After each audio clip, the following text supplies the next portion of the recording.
And a special good morning to you today, Mike. Hey, Shannon, good morning to you all down in Houston and across the planet. Just wanted to say thanks for the song. That was by the band Rush, and my friends Ken Fisher and Greg Schertz sent that up for me.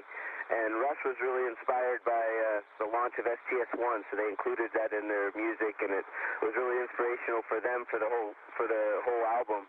But what was really cool about it is that space shuttle program has really inspired everybody across our planet for such a long time. So this song was a tribute to the space shuttle program, and so we'd like to say good morning.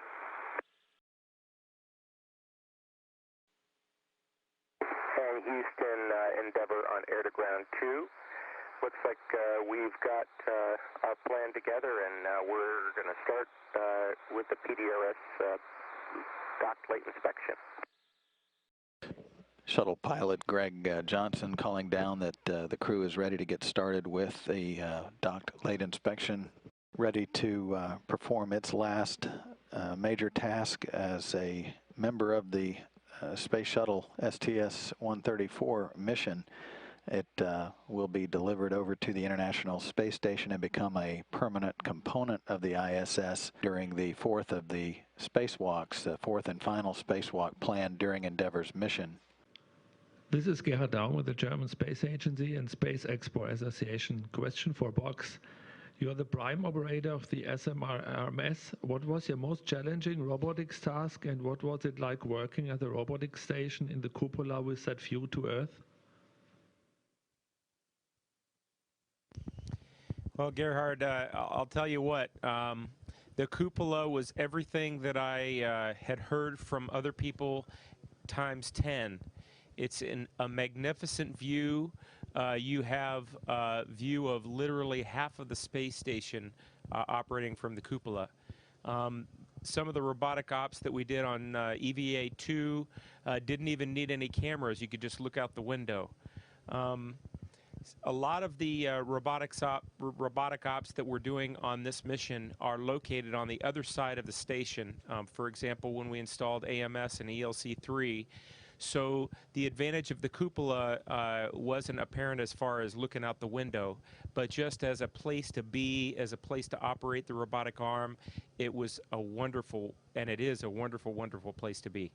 Mike Fink, on Friday, you guys are going to go over 1,000 hours in EVA time during assembly of ISS, or more than 40 days, which is either an incredible milestone, or maybe it's just a trivial milestone. I don't know. How do you look at that, 1,000 hours of EVA time? Thanks. Yeah, 1,000 hours, that's pretty impressive. In fact, we had concerns when we were first designing the space station of how much time EVA, zero-G EVA time it would take. Up at that point, we weren't really as experienced with EVA. The shuttle program paved the way with some of the earlier EVAs, getting our extravehicular mobility unit, EMU, up and running, and then getting it to really shine.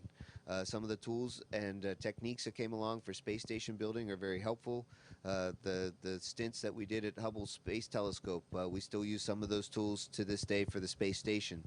So we've really come a long way with spacewalking. We've learned a lot from our Russian partners, and they've learned a lot from us. And the new suits that we have and their capabilities allow us to do longer spacewalks. I don't think anybody 10, 20, 30 years ago would imagine that we would have so many 8-hour spacewalks, even like the one we had just this week. I wanted to ask Mark Kelly about the upcoming atmospheric reentry and landing. This is going to be a night landing, and I think it might be your first night landing, and I'm wondering what you think the challenges are going to be, and if you could kind of give us an idea, what do you think it'll be like? Thanks. Well, the biggest challenge is it's going to be dark. You know, that's, you know, night landings, the fact that you don't have a horizon out the window could be a little bit more of a challenge, but these are mostly instrument approaches. I mean, they really are. I mean, we fly the equivalent of what an ILS would be in an airplane. It's a much steeper glide slope, about 20 degrees instead of about 2 or 3 degrees. So, but we fly the approach exactly the same. We have some very bright lights on the runway. So once you get down below about 100 or 50 feet, it's almost like daytime there when you get very close to the ground. I've got a lot of night landings, over, I think, about 100 on an aircraft carrier. Those are challenging, too, so I've kind of been in this position before. I'm ready for it and look forward to it.